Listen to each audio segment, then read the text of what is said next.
Welcome to the Success Sensei podcast for anyone interested in success, happiness, and balance. We'll teach you how to be a black belt at life. And now, your host, former professional fighter, multiple world champion, entrepreneur, and investor, Robert Devane.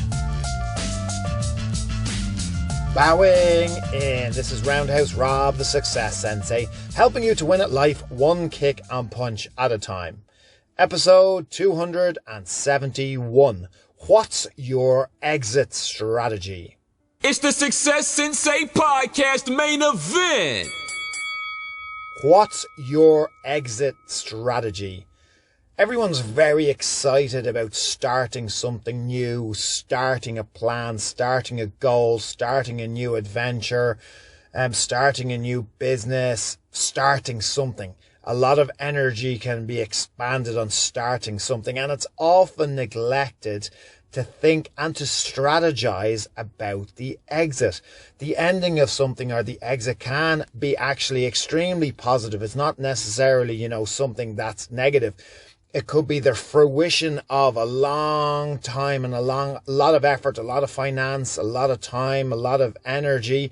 And you could actually then realize the extent of everything that you've done. It doesn't have to be something negative, but it's something that people don't think about. Often when I'm talking to people, they're so excited about something. When you ask them what their exit strategy is, they don't have one or they haven't thought about it.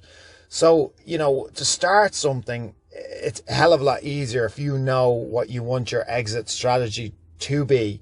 It helps you be clearer on your goals. If you have the end in sight, it helps you to start your goals, helps you to begin your goals. It helps you to know what you want.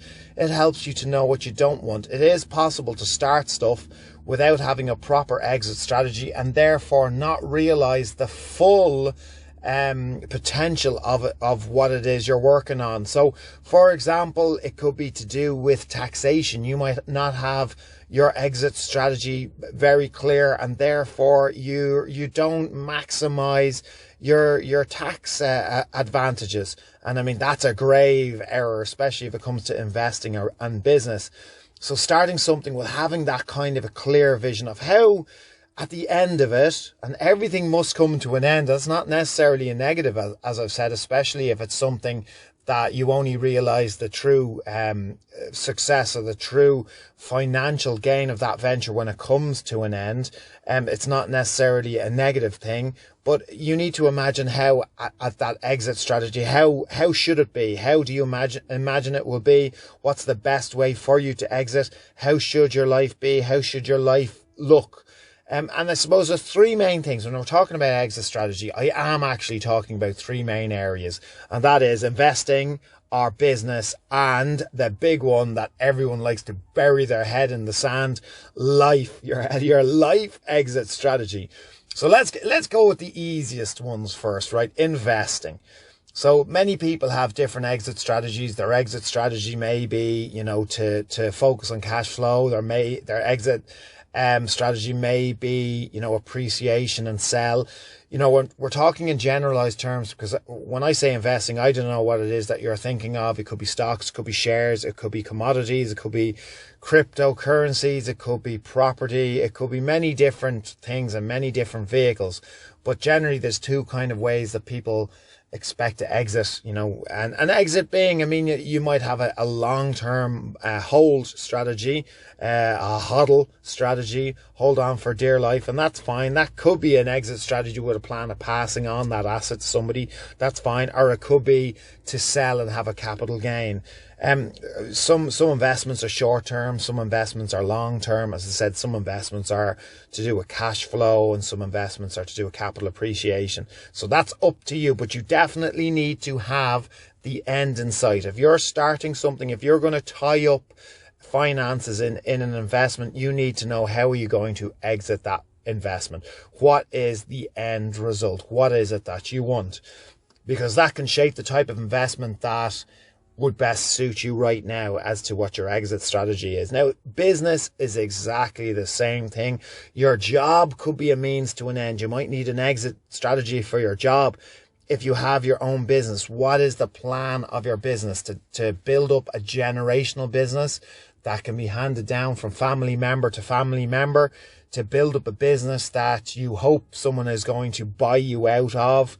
What is your strategy? What is the end result? Not just now, in the moment now, but in a short or a long term, in a year, in 2 years, in 5 years, in 5 decades, if you have that long a time in front of you. What is your strategy? So to go forward, it's very important to engineer nearly from your end goal, from your exit strategy backwards, to shape your day today, to shape your strategy and your goals today. Right, let's hit the heavy hitting one, and that is your life, your exit strategy in life. Now, I guess what I'm mainly focusing on when we think about what is your life exit strategy, no, it's not how do you intend on dying, but it is when you pass on, do you plan on, leaving some type of a legacy? And ultimately, do you plan on leaving an inheritance or not? Now, I'm not saying to you which one is right, which one is wrong. So many people have differing opinions. I will staple my colours to the flag right now and say I am pro leaving an inheritance, but I absolutely understand and appreciate the viewpoints of those who don't believe in leaving an inheritance. I just feel that for me personally, it motivates me on a day-to-day basis to think about leaving an inheritance. Now, that motivates me to do certain things and to take certain risk. And if it motivates you to think about not leaving an inheritance and enjoying and spending everything that you've accumulated or potentially can accumulate, if that helps you on a day-to-day basis, then so be it. I'm not saying what's right or wrong, but I am biased on the inheritance side of things. So some people believe in, if you have anything left in your pot, in your savings pot or your investing pot at the end of your days, then you haven't fully lived and you haven't fully appreciated life, and you certainly might have worked too hard and accumulated too much and you haven't enjoyed it. Other people believe that, they want to leave as much as possible to their children or to family or friends. And again, other people believe that, they don't want to ruin family or friends by, leaving money, which, takes away some of the necessary hardships in life. So it's a very hard one to figure out, where do you stand? Daniel Craig was in the news. Yes, James Bond was in the news only last week, saying that he didn't have the intention of leaving an inheritance for his children. And, many billionaires say the same thing. Now, while I will listen to the opinion of billionaires on many aspects, when it comes to leaving money, I might not listen to them, because they're in a completely different economic bracket. They're in a life-ruining economic bracket. And Warren Buffett summed it up. I'm going to paraphrase. I know he's another billionaire, but I'm going to paraphrase what he was saying. And he was basically saying that in all the decades he's looked into inheritance and what he believes, basically, leave enough for your children to do anything that they want in life, but don't leave them and so much that they have the option of doing nothing. So leave enough to do anything, but not enough to do nothing. Now, I probably subscribe to that one. If you are going to leave an inheritance, I don't want to skip over it, but I probably have skipped over it. Obviously, if you're going to leave an inheritance, you also want to make sure that the people that, are gaining that inheritance understand the value of money, understand and to a point that it doesn't reduce their work ethic. They might be able to start at a higher point than others who don't have that same opportunity, but you want to make sure that you still encourage their drive, that it just gives them a higher starting point, but that their drive and their motivation is not diminished by the inheritance that they're receiving. There's many different ways to do it.